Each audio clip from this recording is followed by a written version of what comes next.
The UK's rise to power was built on exploiting others' resources and talent, from its vast empire to its ability to lure skilled workers from across the world. Like many others, Ireland was once overshadowed by the UK, its economy lagging far behind. But today, that narrative is shifting dramatically.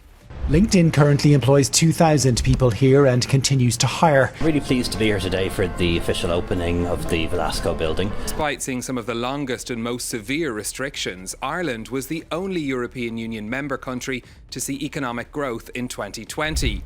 Over the past few decades, Ireland has achieved something extraordinary. Its GDP per capita has grown by over 650%, reaching nearly 3 times of the EU average by 2022. This puts Ireland among the highest GDP per capita levels in Europe. While the UK grapples with stagnation and decline, Ireland is now poised to surpass Britain's GDP per capita and their living standards within the next decade. What was once seen as an underdog has become an economic powerhouse, and the story of this transformation is both surprising and inspiring. Ireland's rise didn't happen by chance. For much of the 20th century, the country was synonymous with poverty, emigration, and economic stagnation. Often referred to as the sick man of Europe, Ireland struggled with high unemployment, an agricultural economy that was slow to modernize, and a lack of foreign investment. By the 1980s, the country faced crippling national debt and one of the highest emigration rates in the Western world, with young people fleeing in search of better opportunities abroad. However, Ireland's reinvention began in earnest in the 1990s. The nation capitalized on strategic investments and cultivated an environment that welcomed innovation. Joining the European Union in 1973 laid the groundwork for modernization, but it was the pro-business policies of the 1990s, such as low corporate tax rates, significant investment in education, and a deliberate focus on attracting high-tech industries, that truly launched Ireland into the global spotlight. These changes transformed the country from a struggling outlier into a hub for multinational corporations,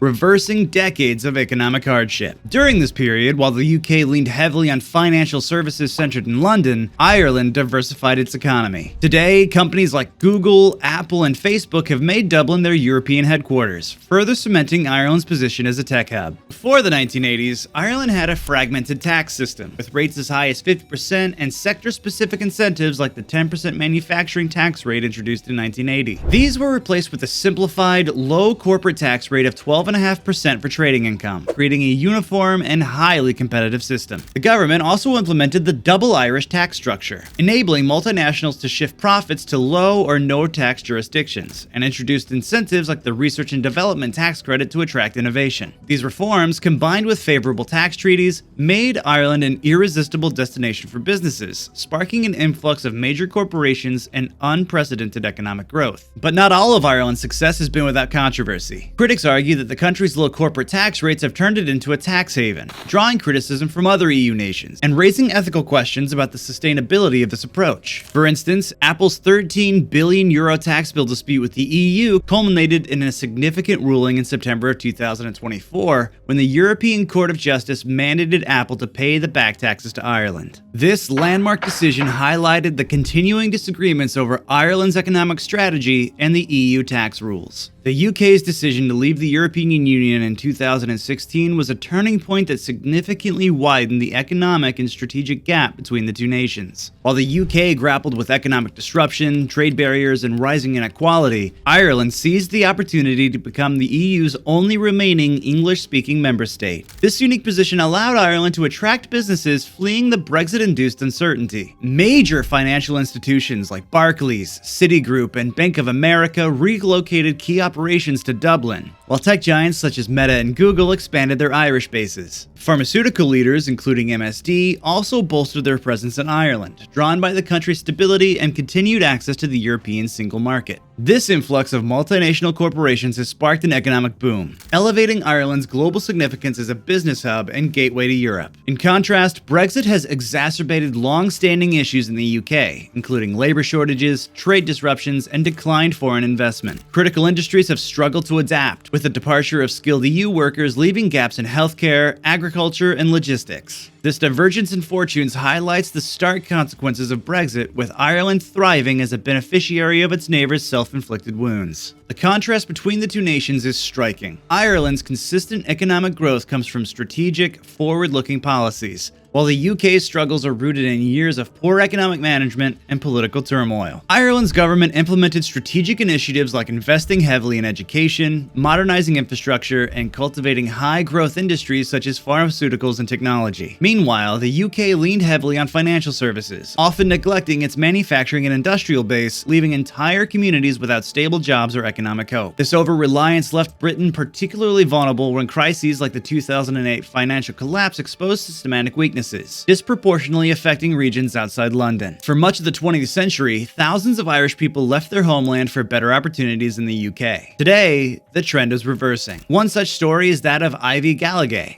a software engineer who returned to Dublin after working in London for 8 years. Ivy explains, "I came back for better pay and quality of life. In London, I felt stuck. High rent, long commutes, and little hope of owning a home. Dublin isn't perfect, but it feels like there's momentum here. Things are improving." This return of skilled workers has created a positive cycle. As more people bring their expertise back to Ireland, the nation's economy strengthens, while the UK's labor shortages worsen. For the first time in modern history, Irish workers are finding better opportunities at home than abroad, a role reversal that underscores the depth of the UK's challenges. The UK's struggles aren't limited to Brexit. The 2008 financial crisis exposed vulnerabilities in the UK's finance-dominated economy, and austerity measures further weakened public services. These challenges have been compounded by rising inequality, stagnant wages, and labor shortages that hit working-class citizens the hardest, creating a sense of frustration and abandonment. For example, the NHS alone is grappling with tens of thousands of unfilled positions, a crisis exacerbated by the departure of skilled EU workers. Industries like agriculture and logistics have also suffered, with businesses unable to fill critical roles. Meanwhile, public trust in government continues to crumble, with many young people feeling betrayed by leadership that prioritizes corporate interests over their futures. Despite its successes, Ireland faces significant challenges of its own. Rising housing costs have become a critical issue, with Dublin ranked amongst the most expensive cities in Europe for renters. Between 2010 and 2023, average rental prices in Ireland surged by over 80%, fueled by high demand and a chronic shortage of housing supply. This crisis not only strained affordability for residents, but has also begun to impact the country's attractiveness to foreign workers and multinational corporations relying on talented relocation. Infrastructure pressures further compound these challenges as public transport workers and healthcare systems struggle to keep pace with the growing population and urbanization. The heavy reliance on foreign direct investment, which accounts for nearly 20% of the nation's GDP, raises questions about the long-term stability. The concentration of FDI in sectors like technology and pharmaceuticals means Ireland is vulnerable to global economic shifts or policy changes by major corporations. For instance, recent global tech layoffs and changing corporate tax dynamics could pose risks to Ireland's growth trajectory. Additionally, environmental concerns are emerging, as Ireland grapples with meeting its ambitious carbon reduction targets under the EU's Green Deal. The agricultural sector, a major emitter of greenhouse gases, faces significant pressure to modernize and adapt. However, Ireland's track record of adaptability and strategic policymaking suggests it is well equipped to navigate these hurdles. The government has already initiated measures to address housing, including increased investment in social housing and plans to incentivize developers to build more affordable homes. Similarly, ongoing investments in renewable energy and transport infrastructure reflect Ireland's commitment to long-term sustainability. While the road ahead is challenging, Ireland's ability to innovate and respond to diversity remains a defining strength. As Ireland's economy continues to grow, it could serve as a model for other small nations looking to punch above their weight on the global stage. Conversely, the UK's struggles may serve as a cautionary tale about the dangers of economic mismanagement and political upheaval. The question remains, can the UK recover its lost ground, or will Ireland's rise mark the beginning of a new era in which the balance of power between these neighbors is permanently altered? This is not just a story of economic numbers, but a tale of ambition, resilience, and the profound consequences of the choices that every nation makes.